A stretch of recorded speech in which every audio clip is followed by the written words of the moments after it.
Assalamualaikum warahmatullahi wabarakatuh. Alhamdulillahirabbil alamin wa bihi nasta'inu ala umuri dunya waddin. Wassalatu wassalamu ala asyrafil mursalin sayyidina maulana Muhammadin khatamin nabiyyin wa ala alihi wa ashabihi ajmain. La haula wala quwwata illa billahil aliyyil azim. Amma ba'du usikum wa nafsi bitaqwallah faqad fazal muttaqun. Jamaah sekalian ingkang kula hormati, monggo kita wiwiti kanthi sarengan maos basmalah. Bismillahirrahmanirrahim. Alhamdulillah wa syukru ala ni'amih. Kita aturaken syukur dhateng Allah Subhanahu wa taala. Dinten menika kita saged sareng-sareng nglajengaken tugas kita sarengan utawi ugi tugas kita piyambak-piyambak nindakaken salat subuh berjamaah lan insyaallah lajeng dipun terusaken kanthi taklim. Insyaallah double pahala. Insyaallah nggih. Jamaah sekalian, ngaos enjing menika kula badhe ngaturaken sekitar sing paling dekat kalian dinten menika nggih menika kurban. Kula badhe matur sekitar kurban lan Idul Adha. Jamaah sekalian ingkang kula hormati, mengantarkan kajian kita ini, kita coba lihat ketika kita mau melakukan ibadah, tentu kita tidak asal melakukan, tetapi sebagai seorang Islam yang mengikuti tuntunan, maka ibadah karena kurban itu juga termasuk ibadah mahdhah. Sekalipun di dalam kurban itu ada ibadah mujtama'ah, ada ibadah yang berhubungan dengan sosial. Nah, yang berkaitan dengan ibadah mahdhahipun kita harus tahu dalil atau tuntunannya. Bapak Ibu sekalian ingkang kula hormati, mengantarkan itu ada baiknya kita melihat kembali riwayat kurban yang dilaksanakan oleh manusia sejak manusia pertama, yaitu periode Nabi Adam alaihi salam, dan kemudian sampai dengan Nabi Muhammad sallallahu alaihi wasallam sebagai panutan. Jamaah sekalian, pada periode awal manusia pertama yang diperintahkan untuk melaksanakan kurban adalah dua orang putra Nabi Adam alaihissalam yang kita kenal namanya Qabil dan Habil. Nah, Qabil dan Habil. Dua orang ini menjadi orang-orang pertama yang kemudian menjadi orang pertama betul dalam hal-hal tertentu. Yang pertama tentang kurban. Qabil dan Habil menjadi orang-orang pertama yang diperintahkan untuk berkurban. Dua orang dari putra Nabi Adam alaihissalam ini, dua orang ini punya keahlian yang berbeda. Satu ahlinya bertani dan yang satu ahlinya beternak. Nah, diuji kepada keduanya oleh Allah Subhanahu wa taala melalui bapaknya Nabi Adam alaihissalam dengan diperintahkan berkurban. Ya. Qabil dan Habil sebelum ada perintah kurban itu sudah ada kejadian yang menjadikan dua-duanya tidak enak di hati. Qabil dan Habil. Nah, kita masih sama-sama ingat bahwa Nabi Adam alaihissalam sebagai orang pertama bersama dengan Ibu Hawa itu punya anak dan setiap melahirkan itu sebanyak 20 kali melahirkan. Setiap melahirkan itu 2 orang dampit. Satu laki-laki, satu perempuan. Baru kemudian kelahiran yang ke-21 itu yang tidak dampit. Tetapi hanya seorang anak laki-laki. Karena belum ada yang lain, maka Nabi Adam alaihissalam memberlakukan di antara anak-anaknya itu boleh menikah. Karena belum ada manusia yang lain. Kalau sekarang sudah enggak boleh. Sesama anak kandung boleh menikah, tetapi dibikin peraturan tidak boleh menikahi yang sekandungan. Nah, Habil bilang sama bapaknya ingin ngelamar barengane. Nah, barengane Qabil. Lah Qabil ora trimo.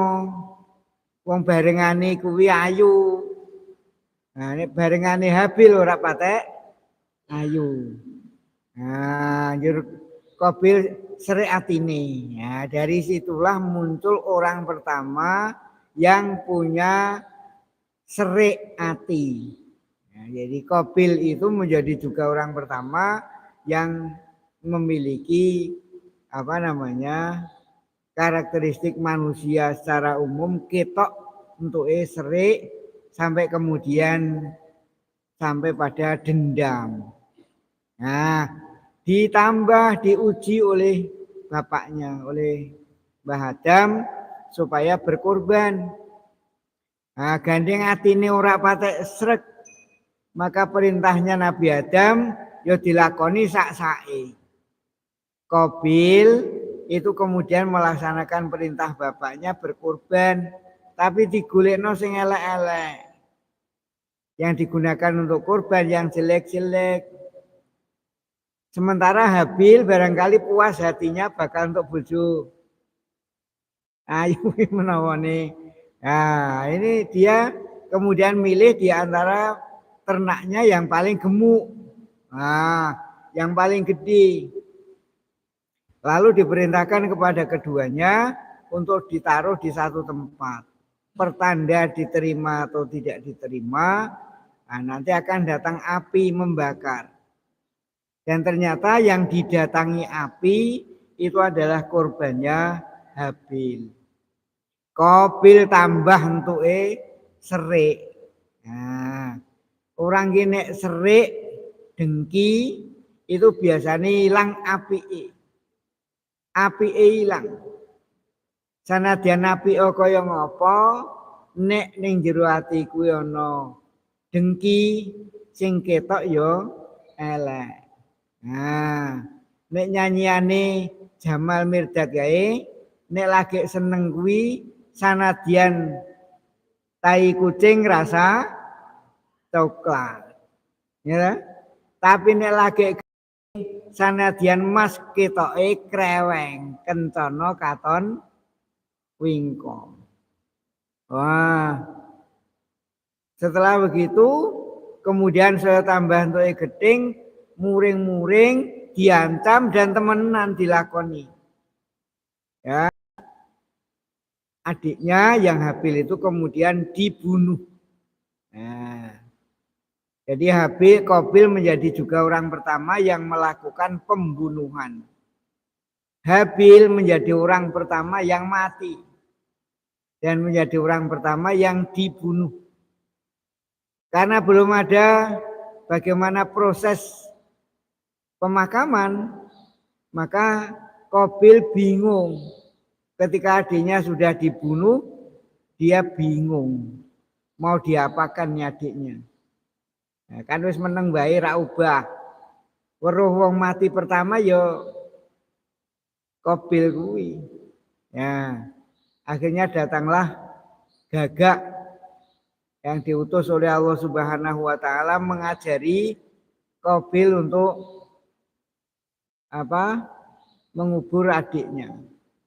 Gagak datang dengan membawa bangkai sesama gagak di hadapan Qabil, kemudian Gagak ceker-ceker, gawe blumbang, gawe keduan, lalu kemudian bangkai Gagak yang satunya dipendem di situ dan kemudian diikuti oleh Qabil. Itu yang pertama, kurban yang pertama dilakukan oleh Qabil dan Habil. Jauh ribuan tahun berikutnya baru ada peristiwa yang sangat luar biasa dan itu kemudian menjadi millah, menjadi panutan yang dilaksanakan pada periode Nabi Muhammad SAW, yaitu kurbannya Nabi Ibrahim untuk menyembelih anaknya. Jamaah sekalian, kisah itu ada di dalam Al-Quran. Ya, kalau kisahnya Nabi Ibrahim mau menyembelih anaknya, itu bisa kita lihat di dalam surat As-Saffat. Surat As-Saffat mulai dari ayat 100. Ya, dimulai dari kisah Nabi Ibrahim yang sudah tua, belum punya anak. Ya, beliau berdoa mohon pada Allah supaya diberikan anak. Rabbi habli minas solihin. Nah, minta kepada Allah supaya diberikan anak yang solih. Nah, kemudian fabasyarnahu bigulamin halim, dan kami gembirakan dia dengan punya anak laki-laki yang halim, yang jelunet, yang ganteng, yang halus budi pekertinya. Nah, begitu sampai ketika anaknya sudah falamma balagha ma'ahu sa'ya, sampailah kemudian Nabi Ibrahim berserah kepada Allah akan menyembelih anaknya. Tempat penyembelihan, tempat proses mau menyembelih anaknya itu sekarang di Mekah, di sebuah bukit yang kemudian diberi nama dengan Jabal Kurban. Di sana manusia pertama yang mau disembelih adalah Ismail alaihissalam. Tetapi kemudian oleh Allah Subhanahu wa taala wa fadainahu bidzibhin azim. Maka kemudian kami ganti Ismail itu dengan sembelihan yang besar. Bidzibhin azim. Kalau di dalam Al-Qur'an itu tidak ada kata-kata gibas, tidak ada kata-kata kambing, tetapi sing dinggo ganti Ismail adalah sembelihan yang besar. Bidzibhin azim. Nah, sini kemudian ada penjelasan bahwa yang dimaksud dengan dzibhin azim di situ adalah gibas. Ya. Itu sejarah kurban. Lalu kepada Rasulullah Shallallahu Alaihi Wasallam diperintahkan untuk juga berkorban dan kepada umatnya. Nah, sekarang sampai pada dalil perintah kurban. Jamaah sekalian, di dalam Al-Quran yang jelas ada perintah supaya kita berkorban itu ada di surat Al-Kautsar. surat paling pendek. Surat sing paling seneng dienggo maca nek pas salat cepet-cepet. Inna a'toina kal kausar fasholli li rabbika wanhar. Inna a'toinaka, sesungguhnya kami telah memberikan kepada engkau Muhammad al-kausar. Al-kausar. Al-kausar itu nama sebuah telaga yang ada di surga, ya, yang sumbernya dari berbagai macam sungai yang di sana kelak disediakan bagi para penghuni surga, yang di situ airnya enggak pernah berhenti sehingga rano gambaran jadi berlumut, ya gitu ya. Nah, al-kausar, kenikmatan yang besar. Oleh karena itu perintahnya adalah washolli, oleh karena itu sholatlah, wanhar, dan sembelihlah kurban. Jadi kalau digandengkan begitu Bapak Ibu sekalian, antara sholat dan nyembelih kurban itu podo-podo fi'il amarnya, podo-podo kalimat perintahnya. Padahal rumus itu, ya, rumus di dalam usul fikih itu, kalau itu amar maka ya dulu alal wujub. Kalimat perintah itu menunjukkan wajib, ya, kalau tidak ada yang mengendorkannya. Nah, katanya begitu. Sholat tidak ada satu hadis pun yang mengendorkan tentang wajibnya sholat. Sementara nahar, nyembelih kurban, nah, itu Rasulullah mengatakan begini, yang diwajibkan untuk berkurban, wah enak aja. Napa niku jahe wae ya? Nah, enak ngaji ini kok. Ini kini rano ngaji ini rano ini. Wanhar, perintahnya supaya kita menyembelih kurban. Sementara Rasulullah Shallallahu Alaihi Wasallam dawuhi, mangkana lahu sa'atun walam yudohi fala yakrobanna musallana. Sapa sing duwe kelonggaran njur ora kurban, mongko ora usah ning masjid, kalau gitu.